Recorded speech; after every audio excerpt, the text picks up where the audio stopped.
So it's back to me now, and in my short time with you today, I'm going to provide some updates on open access initiatives that exist within the scholarly communications realm. Some of these initiatives are happening right here at Leddy, some are happening nationally, and some are happening globally. I'll specify which as I get into each. So the first initiative you will have already heard from Pascal earlier today. Thank you, Pascal. It's very exciting though, so I think it's worth repeating and reiterating. So next year we will be joining the Scolaris project, which is a Canadian National Institutional Repository Service that, as Pascal said, is hosted and run by Scholars Portal based at the University of Toronto. On the left-hand side, that is a screenshot from our current platform for institutional repository. It's called bPress Digital Commons, and it's owned by Elsevier, who is a major scholarly publisher, as Roger mentioned in his talk. When we move to the Scolaris project, we will be moving from this software onto an open source software called DSpace.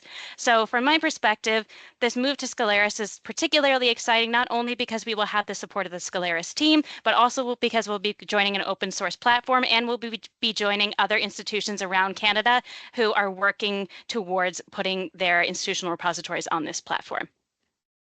The second initiative that I wanted to mention, or the second thing that I wanted you to know about, is that the Tri-Agencies, which is made up of the Canadian Institutes of Health Research, the Natural Sciences and Engineering Research Council of Canada, and the Social Sciences and Humanities Research Council of Canada, is currently undergoing a review of their open access policy.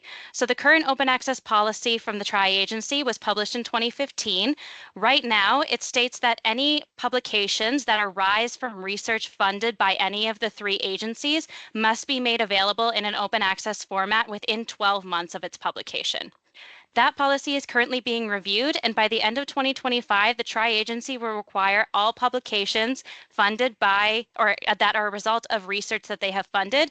They will require those publications to be made open access immediately. So I wanted to alert everybody to that, and if you have questions about complying with that policy, you can reach out to us at the library.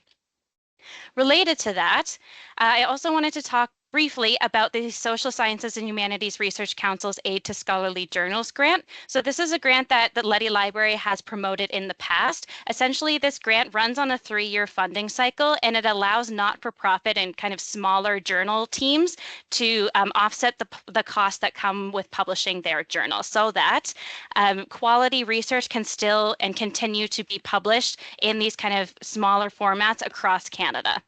So as I stated, the Aid to Scholarly Journals grant runs on a 3-year funding cycle. However, I just wanted everybody to note that because of the review of the open access policy from the tri-agencies that I just mentioned, the timeline for this year's has been adjusted a little bit.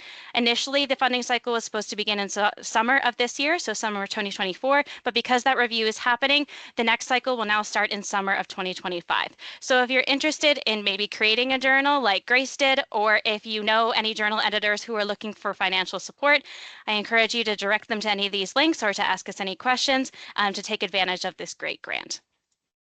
The fourth thing that I wanted to mention is happening right here at Leddy. So this is an ORCID help guide that we have recently published.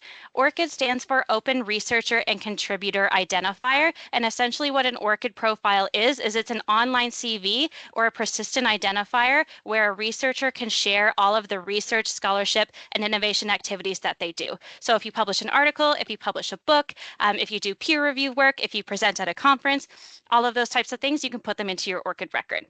Now, whether or not you have an ORCID profile, if you don't have one and you're interested in getting started with one, or you do have one and you want to know how you can use it to its full potential, I encourage you to check out this ORCID guide because I'm a bit biased because I created it, but personally I think it's very comprehensive in helping you understand how you can use ORCID to its full advantage. And that right there is the link to that resource. The final thing that I wanted to mention is the CORE paper pledge. So CORE stands for Confederation of Open Access Repositories.